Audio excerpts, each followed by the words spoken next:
Everyone, we are going to discuss the notice जो अभी recently आया है and the people are having doubt in that कि वो क्या है।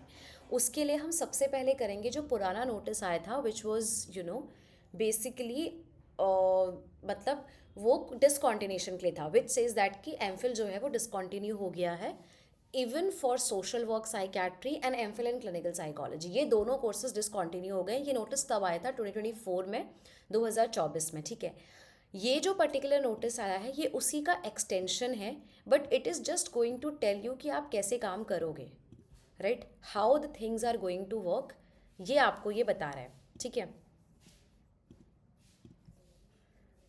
So just see this.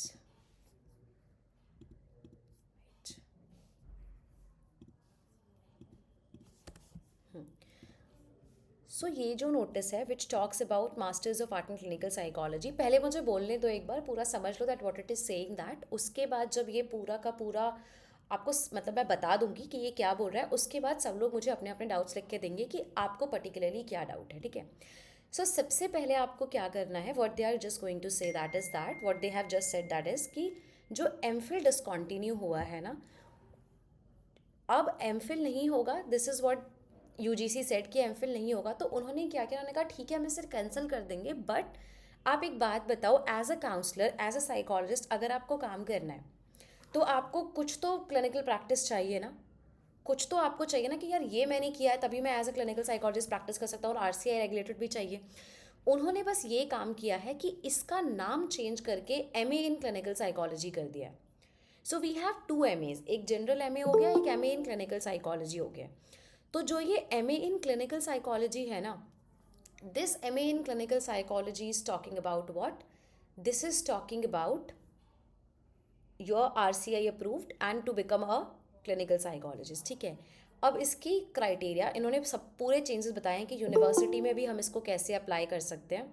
ठीक है, यूनिवर्सिटी में भी हम इसके लिए अलग अलग डिपार्टमेंट होने चाहिए, जितने भी जो टीचर्स हैं वो लोग भी प्रॉपरली आरसीआई अप्रूव्ड होने चाहिए। और ये करने के बाद आप as an independent clinician, as mental physical और रिहेबिलिटेटिव हेल्थ केयर सर्विस भी आप दे सकते हो। एंड इट्स 2 ईयर प्रोग्राम जो आपको प्रॉपर गाइड दे रहा है कि आपको ऐसे करना है। ये इन्होंने डिपार्टमेंट के लिए रिक्वायरमेंट्स दी है और ये गाइडलाइंस दी है कि professor, associate professor, assistant professor के लिए भी क्या क्या नई क्वालिफिकेशंस आई हैं। ठीक है, कि आपका यहाँ पे बहुत क्लियरली लिखा हुआ है, सो आई डोंट थिंक सो कि इसमें कोई डाउट है। They have very clearly mention कि 3 इयर्स एसोसिएट प्रोफेसर होना चाहिए, 5 years research publications along with MPhil in clinical psychology. ठीक है, अब इसके बाद हम क्राइटेरिया बात करेंगे। उससे पहले मैं आपको सबसे पहले ये बता दूं that if you have done MPhil, अगर आपने एमफिल कर लिया है तो वो खारिज नहीं हुआ है। ठीक है, उसकी वैल्यू ख़त्म नहीं करी गई है। जो एमफिल कर चुके हैं उनकी वैल्यू वही रहेगी। ठीक है, एमफिल के लिए व्हाट दे हैव डन कि आपके पास 4 ईयर की ग्रेजुएशन होनी चाहिए, जो सबके पास डाउट है कि मैम हमारे पास नहीं है, राइट, ये डाउट है ना सबको। 4 ईयर्स का ग्रेजुएशन होना चाहिए विच इज़ अ बीए और अ बीएससी। तो इसमें दो ऑप्शन है, बहुत ध्यान से सुनो। You have two option. One option is that कि आप एक 4th ईयर का ब्रिज कोर्स ले लो, जो यूनिवर्सिटीज़ को प्रोवाइड करना चाहिए आइडियली। ठीक है, the university should provide that course. कौन सा वाला course, which is a 4th year का ब्रिज ग्रैप, कि आप एक्सटेंड कर सको कि आप ये वाला काम कर सकते हो, इसके बाद आप एमए क्लिनिकल साइकोलॉजिस्ट के लिए अप्लाई कर सकते हो। बट अगर ऐसा नहीं है तो what you can simply do, you can do masters. और मास्टर्स का फर्स्ट ईयर में, पहले ईयर के मास्टर्स में अगर आपके 55% मार्क्स आ जाते हैं तो भी आप उसके लिए एलिजिबल हो, मतलब आप M A in clinical psychology का एग्जाम दे सकते हो और आप क्लिनिकल साइकोलॉजिस्ट बन सकते हो। प्रॉब्लम या बैड न्यूज़ जिसे कहें वो सिर्फ उन लोगों के लिए है जिनने ग्रेजुएशन साइकोलॉजी से नहीं किया है। जिसके पास भी बीए या बीएससी, अब बीए बीएससी में कोई डिफरेंस नहीं है, लेकिन अगर आपके पास ग्रेजुएशन में साइकोलॉजी नहीं था तो आपके लिए प्रॉब्लम है, तो आप नहीं बन सकते। मतलब बन सकते हैं अगर आप फिर अगेन ग्रेजुएशन दोबारा से करें तो। ठीक है, सो ये है एंट्री रिक्वायरमेंट। अब मुझे आप बताओ इसमें आपको क्या डाउट है। You can just quickly write down your doubts, whatever you have, whatever you are doing right now. ठीक है, और if it's clear then you can tell me कि ma'am okay it is clear, it's fine. Bridge course का कोई name नहीं है Vaishali, it is just that कि आपका 3 ईयर का एक कोर्स है, उसके बाद आपके कॉलेज वाले आपको प्रोवाइड करेंगे ताकि आपकी ग्रेजुएशन 3 की बजाय 3 की बजाय 4 साल की हो जाए, right. And again to clarify, MA clinical psychology का एंट्रेंस होगा। Are university doesn't provide us bridge course, that is what I said Riya. अगर आपकी यूनिवर्सिटी प्रोवाइड नहीं कर रही है, वैसे तो उसे करना चाहिए क्योंकि 2025 से लागू हो गया है। जो लोग ऑलरेडी एमफिल में हैं उनकी वैल्यू खारिज नहीं है, अब जो एडमिशन लेंगे उसकी वैल्यू नहीं होगी, ठीक है। तो अगर वो लोग नहीं प्रोवाइड कर रहे हैं, आप मास्टर्स में एडमिशन ले लो और 1 साल आप मास्टर्स कर लो। Who will be graduating this year, बच्चे आपको यूनिवर्सिटी से बात करनी पड़ेगी, they will extend 1 year for you. जो अभी ग्रेजुएशन कर रहे हैं या ग्रेजुएट कर लेंगे, आप अपनी यूनिवर्सिटी से बात करो that whether they are providing that 1 year of bridge course और not. Okay, what about those who are in the final year masters. जो फाइनल ईयर मास्टर्स के हैं वो इसके लिए अप्लाई कर सकते हैं, उनको एमए इन क्लिनिकल साइकोलॉजी के लिए वो अप्लाई कर सकते हैं। आई एम श्योर आप लोगों के 55% मार्क्स तो आए होंगे, तो आप क्या कर सकते हो, उसके बेस में आप इसको दे सकते हो, just to make sure. Admission वैसे ही होगा, नाम हुआ है चेंज, ठीक है। What is M Psy, masters in psychology I think. नाम चेंज हुआ है, एंट्रेंस बिल्कुल होगा, ठीक है। एम साई कहाँ लिखा है, आई एम नॉट अंडरस्टैंडिंग आपका question. Ma'am I am in my first year of master, should I complete this masters और अप्लाई। कंप्लीट करना पड़ेगा। आपकी ग्रेजुएशन 4 ईयर की थी ईशा? नो मैम, मेरी ग्रेजुएशन 3 इयर्स की थी। हाँ, तो फिर आप मास्टर्स में बिल्कुल सही हो, आपको कोई प्रॉब्लम नहीं है, आप उसी से कंटिन्यू करो। अच्छा, तो मतलब ये 2 साल का जो मास्टर्स है ये कंप्लीट होने के बाद आई कैन अप्लाई फॉर नहीं दैट? नहीं, that is what I said कि फर्स्ट ईयर में अगर आपके 55% मार्क्स आए हैं, आप अप्लाई कर सकते हो, अभी अप्लाई कर सकते हो। Okay okay. साक्षी का है कि you should apply for MA this year, हाँ वही ऑप्शन है, because you do not have ma'am any other option if your university is not providing. बोलो।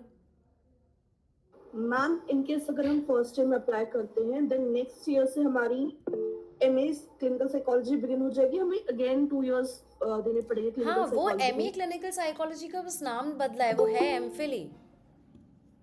ओके, वो है बट एमफिल ही, ठीक है। एक सेकेंड, एक क्या डाउट था।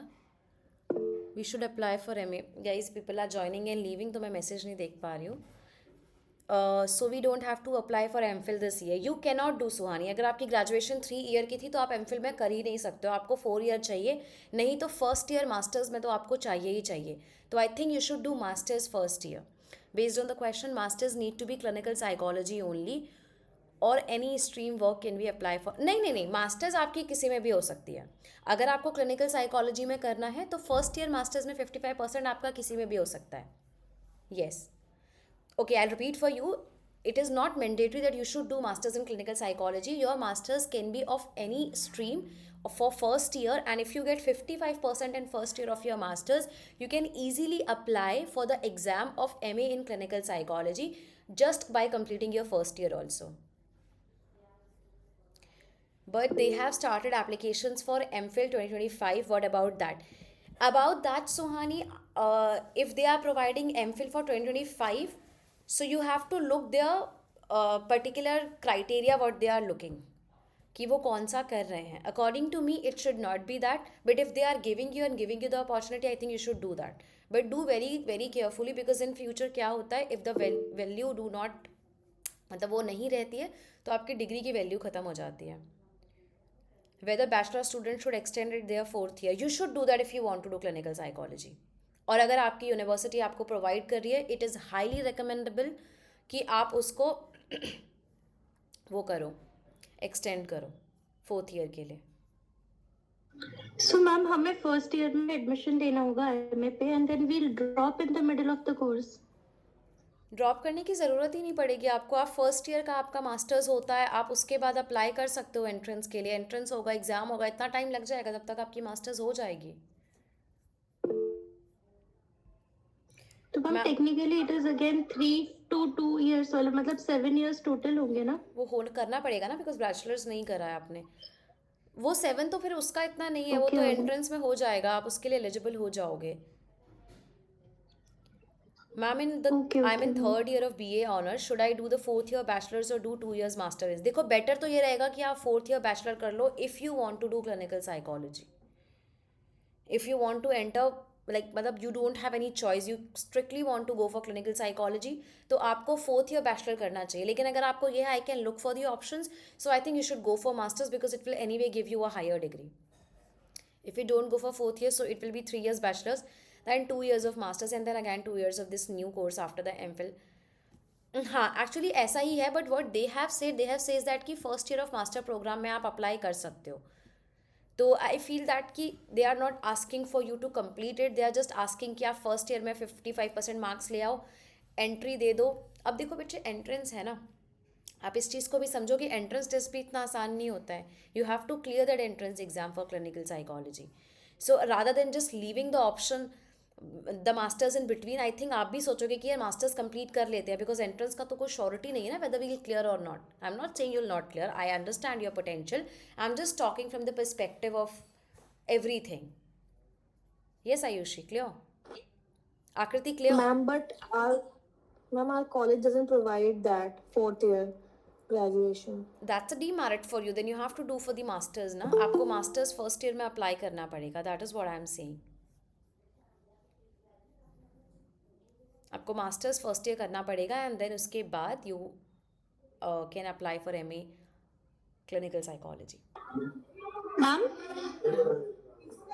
मैम ये जो नई जो गाइडलाइंस आई है तो एंट्रेंस का इसी साल से दे विल स्टार्ट और they will start from 2026. They have written 2025, so I am assuming they will start from it, but let's see, depends. They are asking for 25-26, 2 years duration for effective from the academic session this year only.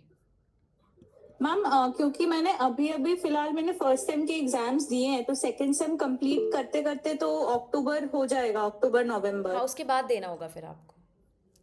उसके बाद आए आपको तो लेकिन इनका जो pattern होगा exam का विल इट भी कि वो अप्रैल मार्च के टाइम पे आएगा और मतलब कभी भी कोई भी ड्यूरेशन पे. Okay Ayushi, I want two point out that for MA in clinical psychology और जो एमफिल में होता था यूजुअली हर यूनिवर्सिटी हर हॉस्पिटल अपना अलग एंट्रेंस निकालती है and they go through out the year just like PhD forms go for the year. Okay okay ma'am.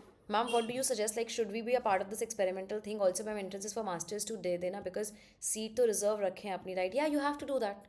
You have to do that. You have to always go with an option. Or also, it is not about that experimental thing because they have, जैसे मैंने कहा, they have already, had a guideline on that. और दोबारा से वो लेके आ रहे हैं, तो I think they will continue this for a longer duration. Because if they are discontinuing MPhil, they are discontinuing it. So for this, I think we have to go with that only. Because अभी आपके पास और कोई option नहीं है. What I suggest from my end is that I understand that your years are wasting, but it's not bad to get admission in masters. At least you will have something in your hand. So you can keep on giving your entrance, clear their entrance, give their interviews till the time you will complete your masters. Not a problem. You will not lose anything. What I suggest. So let's say, for example, if you do not have an option of doing that bridge course, I think you should, without any thought, just go for the masters in psychology. Complete your first year, get 55% of marks, and then apply in the MA clinical psychology course. Start preparing, do your best, give your thing side by side. Don't leave your MA psychology because it will anyway give you a master's degree in psychology. That is going to help you. Okay, so I think so. That you should do that. Okay, if I complete 2 years masters, it will be better. It will be better. I'm not saying complete. At least start with it because तब तक क्या करोगे खाली बैठ के? I don't suggest that. This is what I suggest. Okay, and whoever has done this, they are freely, they are totally eligible to apply for their clinical psychology. Anybody has any doubt, or can we stop this here? बोलो. Ma'am एक suggestion चाहिए था आपसे. Ma'am suppose कि future में अगर किसी को पीएचडी करना हो, if I want to pursue PhD, तो ये मास्टर्स के बाद should I get admitted to this course or should I directly go for my PhD? You can go that again for PhD. Now the guidelines has changed that if you have done 4 years of graduation, you can go for PhD and for after masters also. So it depends. How do you want? If you want, okay, I'll do PhD later. I want clinical psychologist first. So आप उस पे focus करो. If you want, no, I have to do PhD. To complete your 4 years of graduation and get enrolled in PhD directly.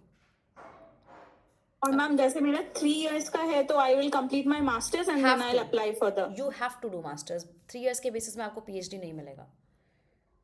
Okay okay ma'am It depends, Ayushi. It's very, very subjective. Okay, guys, so that is it for today. Thank you so much for joining and putting up your doubts. और भी कोई doubt है तो you can definitely let me know in the comment section, or you can ask me after this session also. I am here only, okay? Okay, thank you so much.